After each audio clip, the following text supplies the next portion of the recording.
Tell me what it is, cadet. Well, that's all right. You're in the right basket. That's good. Anybody else want to add something about it? All right. It's kind of like a 401k, an IRA. An IRA stands for Irish Republican Army, right? Individual retirement account. It's a retirement account. What's nice about this thrift savings plan is going to become a very important part of your lives when they do the blended retirement system. Well, that's the new retirement system they're coming up with for military members. But what's nice about this is they reach in and they take some of your paycheck out, your military paycheck, and they put into this individual retirement account to get you set up for this end of your life. Okay? That's nice. That's good. Number one, I was never any good at saving money. So they took money out of my paycheck before I got my mitts on it. That was a good thing. And it's also tax deferred, which means what? That's right. It's not taxed when it goes in. And it is an investment account, so it's making you interest, right? But when you get to the retirement end of your life and they take it, you're ready to start taking it out, it will be taxed then. Now, who knows what the tax rate is going to be in 40 years? Somebody tell me. Nobody knows, right? No clue, big question mark. We don't know. But it makes you save money, and it's kind of out of sight, out of mind. When you first started putting money into it, it won't look like a lot, but over a period of time, as it accrues interest and grows, you look at it 5 years from now, and you think, wow, where'd all that money come from? That's what the thrift savings plan does for you. Now, it's in your books. Don't mess with it now, but at some point, go to tsp.gov, and read up on the thrift savings plan. It's a good way to get started on saving and investing your money. Now, there's also a thing called a Roth IRA. Who knows what that is? Somebody does.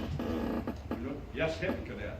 Sir, a Roth IRA is taxed up front, and then when you get it back later, there's some tax. That's right. So let me give you two scenarios. If you put your money in a Roth IRA, it's already been taxed when it goes in, and you get to retirement age, then they don't tax it again. So Lieutenant A has put his money into a traditional IRA, and he's got $100,000 in it when he retires, and the tax rate is 30%. He only gets $70,000, right? A little more than that. A little less than that, actually, $66,000. But Lieutenant B has put his money into a Roth IRA, and when he gets to retirement, he's got $100,000 in there. And when he takes $100,000, then what? He gets it all. You have to decide what's better for you, but you can put $5,500 a year into that Roth IRA. Your spouse can put $5,500 a year into it every year until age 50. Then you can put $6,500 in it.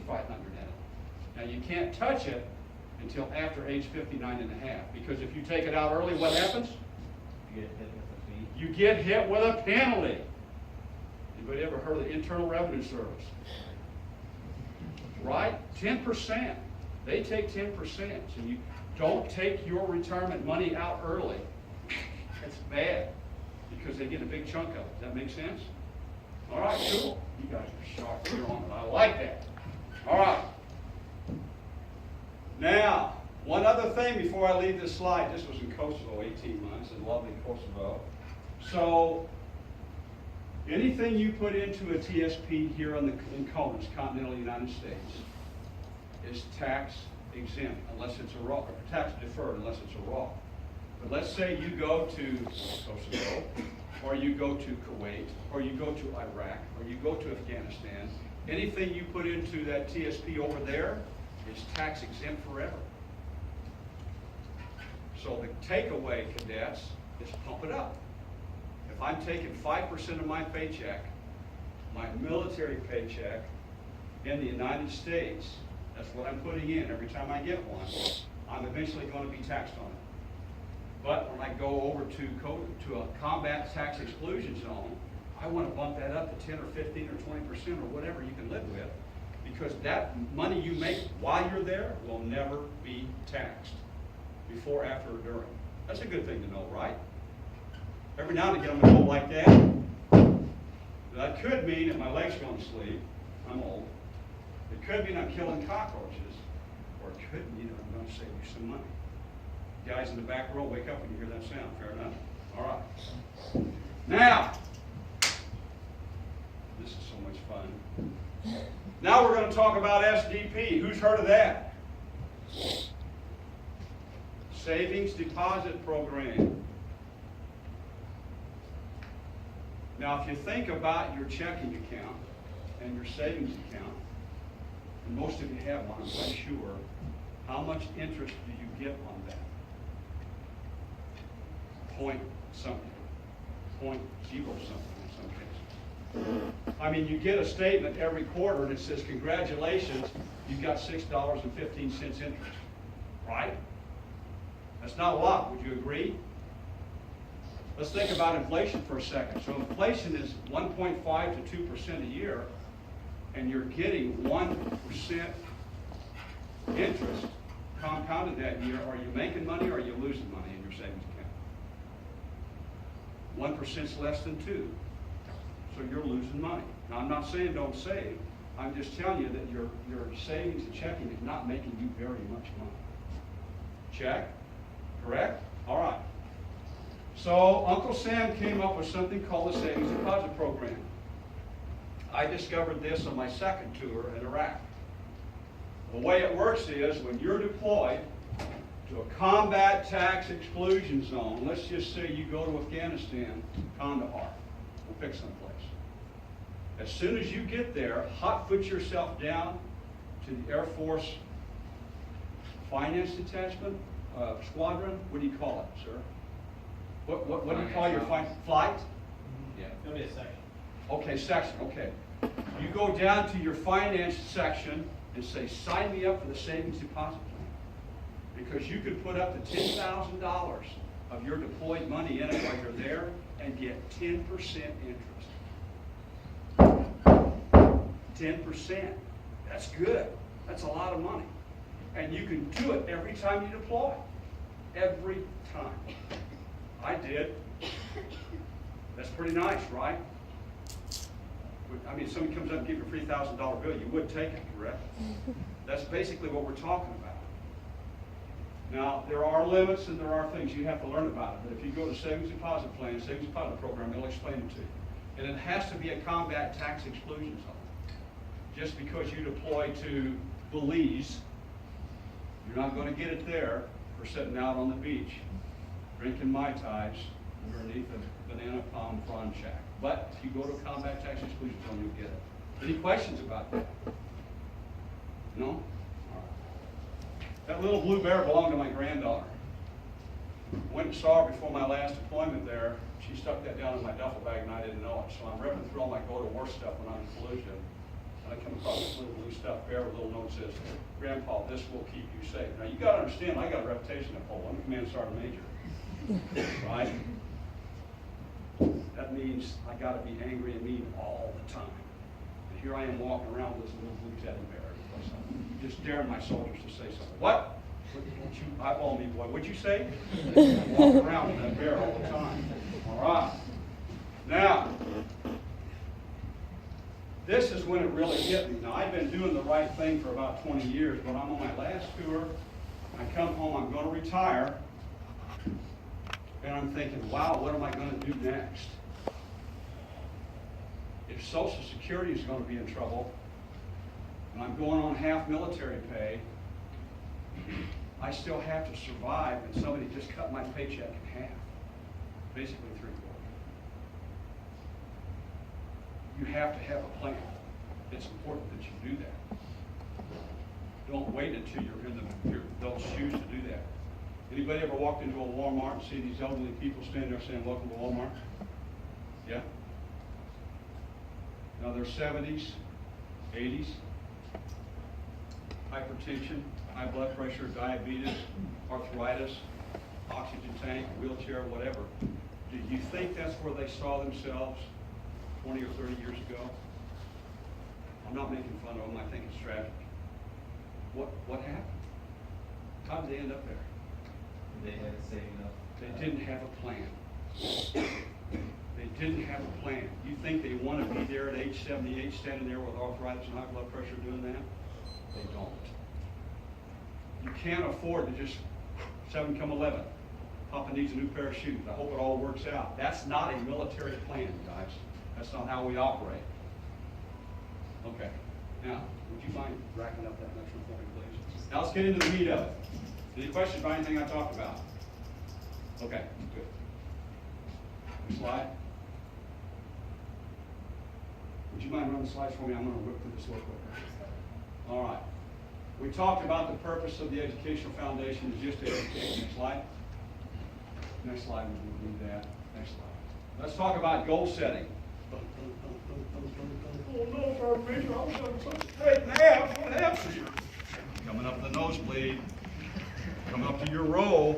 I'm almost there. All right, now, tell me how old you want to be when you retire. And ladies and gentlemen, when I say retire, I mean no longer working. How old do you want to be? Upper 60s. Upper 60s. So let's say, would you work with me, say 65? Because my math isn't that good. You throw them weird, odd numbers in there. I would say, okay. What do you want to own when you retire? An airplane. Awesome. You want to own your home, or you just go live in the airplane? No, I'll have to help with you. Okay. In car or truck or Harley Davidson, motorcycle. Oh man, you're killing me. You hurt me. All right. So he wants to own an airplane, a home, and a car or two. Full Harley. Okay, I forgive you. I'm American, but I forgive you. All right.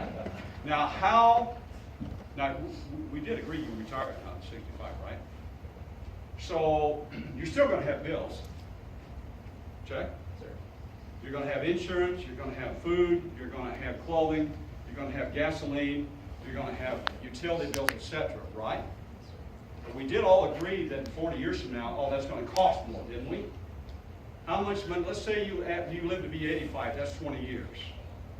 How much money are you going to have in your retirement account to live for 20 years without working? A lot.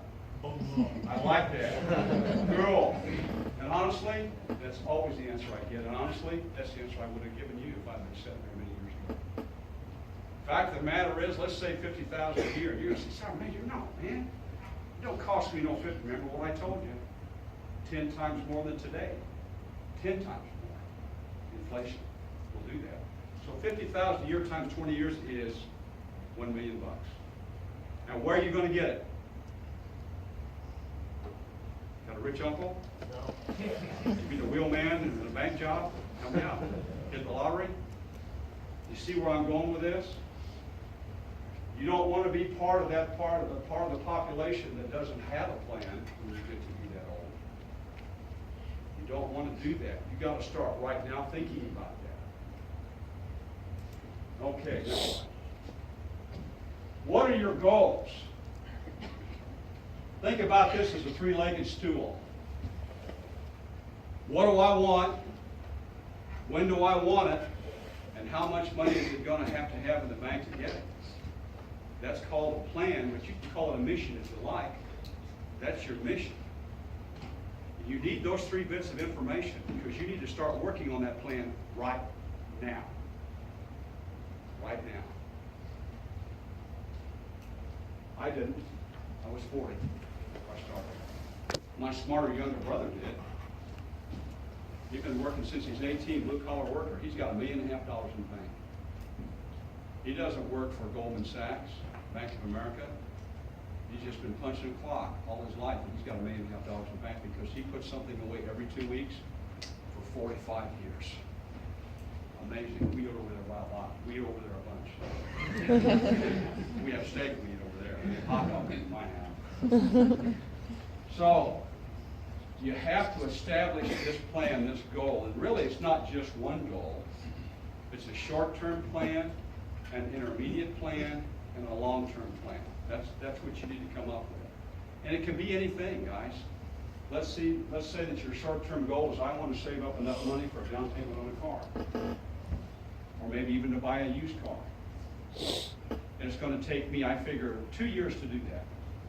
If I put away $200 a month to get to that goal. And then you have to structure everything else on your plan to make that fit into your monthly expenses and your monthly income. An intermediate plan might be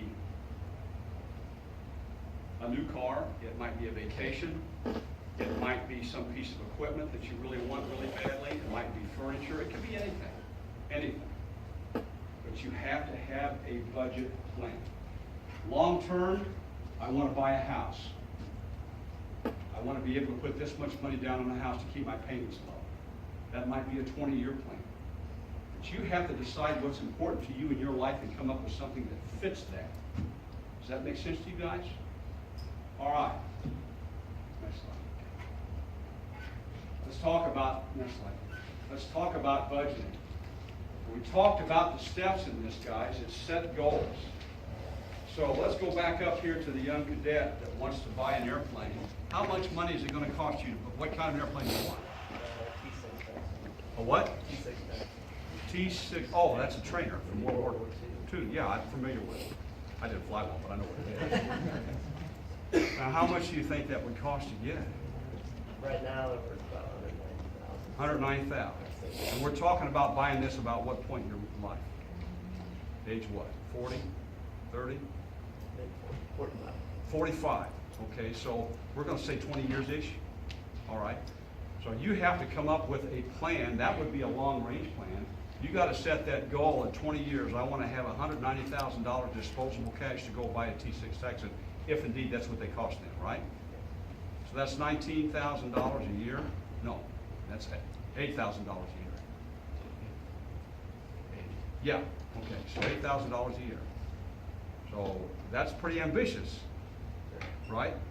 But when you're sitting there and you're a lieutenant colonel, you might be able to pull that off, huh? Okay. Now you still have to live and do all these other things, but you've got the very rudimentary beginnings of what your goal is. That's the piece of equipment I want. I'm going to give myself 20 years to get it. Therefore, I have to average X amount per year to do that, and it's got to be realistic. Is it possible that your plan can shift to the right? It's possible. You may get to 20 and be 20,000 short, correct? Or maybe it'll go the other way. So you have to continually refine your plan. And you have to look at these things. How much money are you making? Would you be able to do that on the second lieutenant's pay? No. Okay. So you have to calculate how much money you've got coming in and all the other outflow things that you have going on. That's what a budget does for you. Then you have to take a look at your current situation. Am I saddled with student debt? Have I got something else going on that's going to preclude that, that's going to affect my plan? You see, you can't just think about it. You have to write it all down. It's purely mathematics. Plus and minus. You're in the black or you're in the red. It's just that simple. You guys know enough about life to know that already, correct? I never had a budget. My wife tried to get me to have a budget for years. We had 4 kids. Money was tight on NCO pay. She kept saying, why don't you get a, I said, baby, I got this. I make the money, I pay out the money, I don't need a budget, I got it right here. She said, oh God. You got it right there, oh, we're in trouble. Finally, just to shut her up, you got to understand, we've been married 45 years. So I'm no day at the beach, I admit it. She's a remarkable woman. So just to please her, I kept a budget. I wrote down everything I spent for a month. I wrote down every dime I made. And at the end of the month, I go, what? We spent $215 at Outback last month? Man, that can't be right. The kids went and saw Old Yeller 16 times? That can't be right. And I started seeing all these places, guys, where money was going out the door. Because I wasn't paying attention. Where do you get the money to save and invest? You have to find it. That means you may have to rein in some of your spending here and there. That's what this budget does for you. It made me pay attention. And from that day to this, I keep a written monthly budget of what we do. Okay. Set your spending plan to target what it is you want. And then you have to take action. What does take action mean? Take action means this. If you have allocated $100 for the month of January 2017, you've allocated $100 for recreational spending, that's what you got. If you want to get to your target. Because if you spend 150, what happens? You got to get it from someplace else. That means something else is going to suffer. It takes discipline to do that. If you guys weren't disciplined, you wouldn't be sitting here in those new rooms. Which, you're the one percenters, the true one percenters, that stepped up and served your country during time before. I respect that. I don't need to know anything about you if I know that much. Okay? Next slide. This is what a worksheet looks like. Now, you can do this on a cocktail napkin. I don't care. But come up with a spending plan. There are interactive budget spreadsheets online. I'll email them to you if you want, that automatically calculate the numbers. You plug in the categories. My Visa bill, my fuel charges for a month, my car payment, whatever else it is. Once you have a handle, a tight handle on what you're spending and what your income is, then you can start looking for that 25 or 50 bucks a month. I'm going to ask you for it a little bit. Okay? That's how it starts. Now, you can blow this off for 20 years like I did if you want. That's going to be a couple $100,000 less you have in the bank, and that's mathematical. Just that simple. Okay, next slide, please. Let me tell you how this works. Young Joe Romans, my youngest son, 18 years old, and goes to Afghanistan. Not married, doesn't have any bills or anything like that to pay. Young infantryman, and he's there for 12 months. And he listened to me, and he saved almost everything that he made. Now, we're talking on an E3 pay, private first class. And he came home with $28,000 in the bank from one deployment. I'm so proud. And then he walks into the room and he says, "Dad, you want to see this truck? It's so cool. It's this high, it's red, it's got chrome, it's a chick magnet, it's got stereos. I could go pay cash." I said, "Huh. Come with me, son." He said, "But Dad," "Come on, we're going to talk." "Okay, Dad." We go for a walk and a talk. He ends up buying an $8,000 Toyota Celica with 60,000 miles on it. It's 5 years old. Perfect condition. $8,000, cheap on gas, cheap on insurance, and it leaves him $20,000 in the bank. So at the end of the next year, he has saved and invested his $20,000, and he comes back and he said, "Dad, I made $2,000 in interest this year on my 20 grand. I says, "Wow, son, maybe you're on to something." The point is this: if you don't believe this, talk to your officers, talk to the colonel, talk to the captain, the NCO, the major. They will tell you. Talk to them, and they'll tell you you can't always have what you want immediately, especially when you're younger and your income streams are limited. So be patient. You will be a captain and major, a lieutenant colonel, and colonel someday, and then you can get the nicer stuff. But right now, get what you can afford. Just that simple. Get what you can afford. But always make sure to wait some towards your retirement.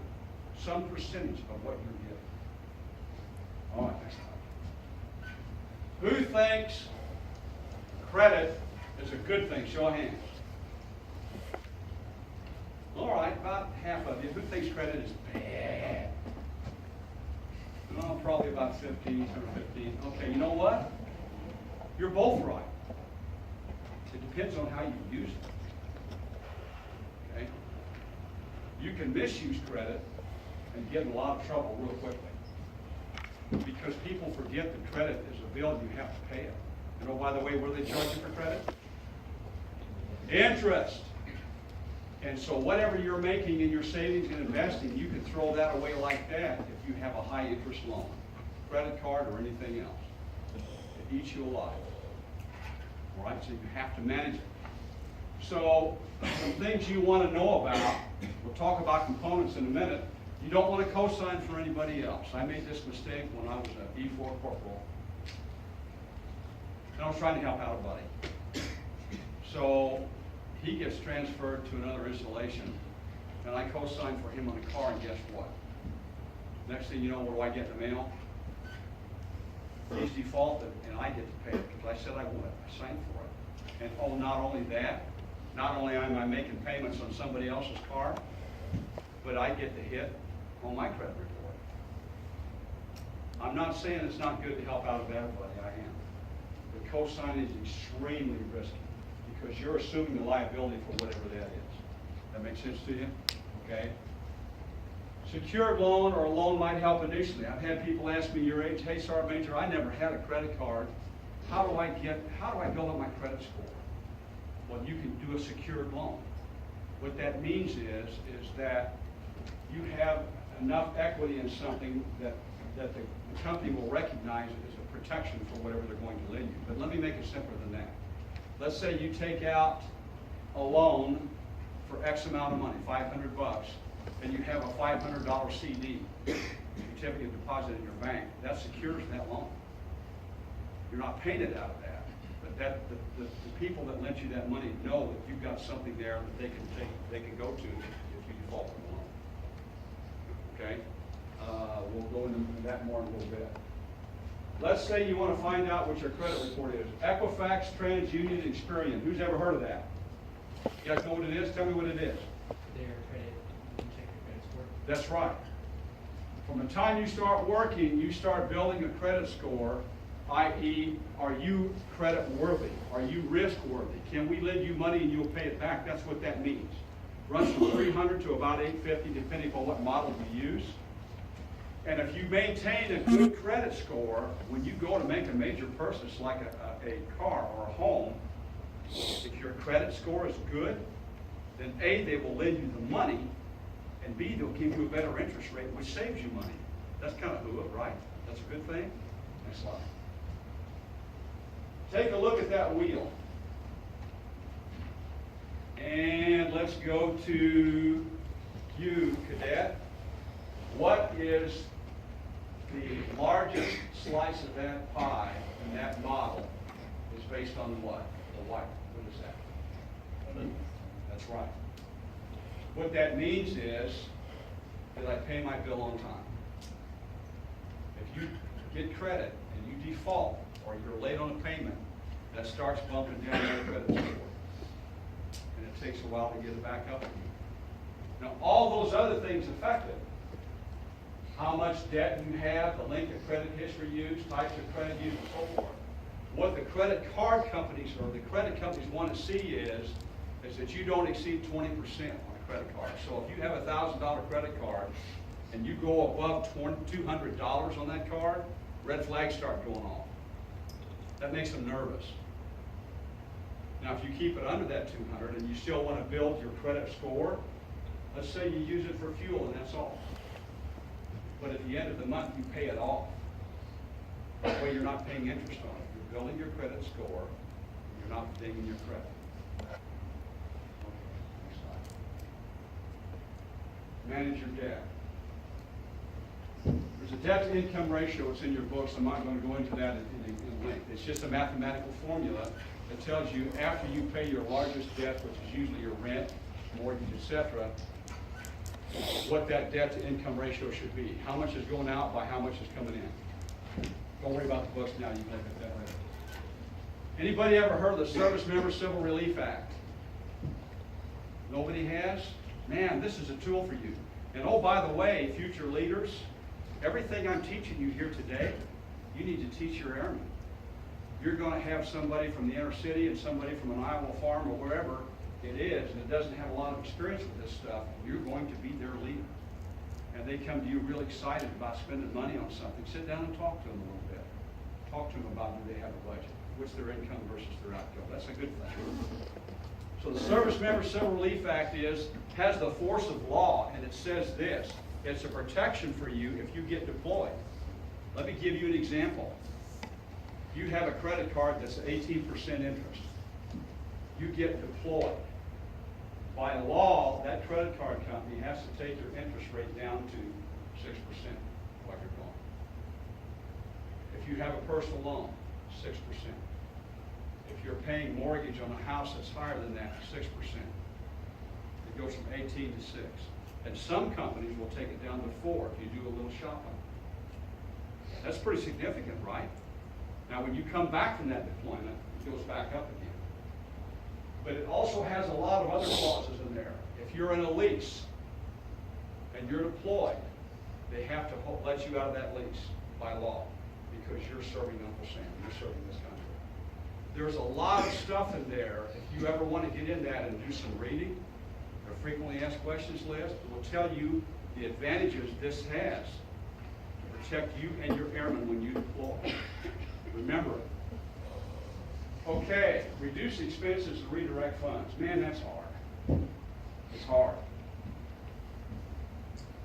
So, I'm paying my bills, and I got a bill stack like this, and it's a race between my bill stack and what I got in my bank account. I get to the last bill, and I take a look at my bank account, and I got $15.12 left. Yes. Yes.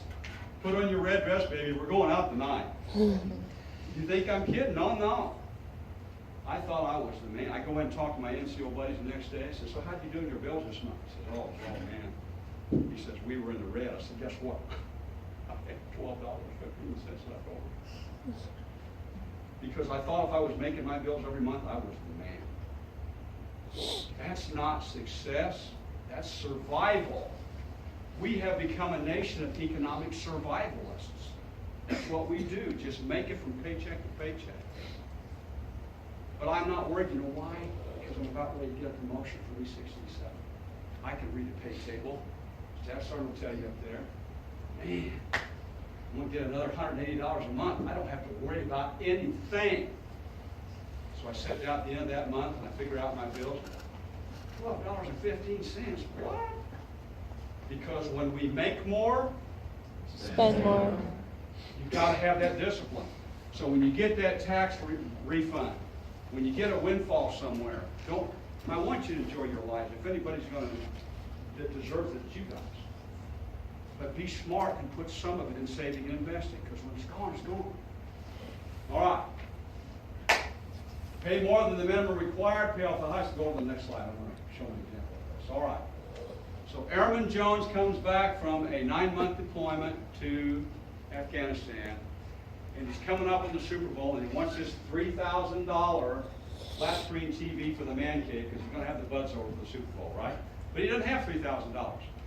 Whips out that plastic, 18% interest, and he buys that $3,000 TV.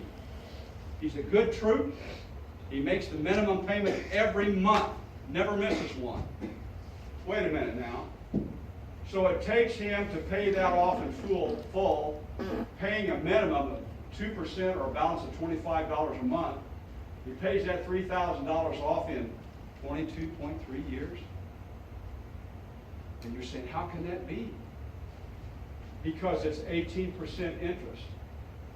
So he's paying $3,000 on the TV, and he's paying $6,300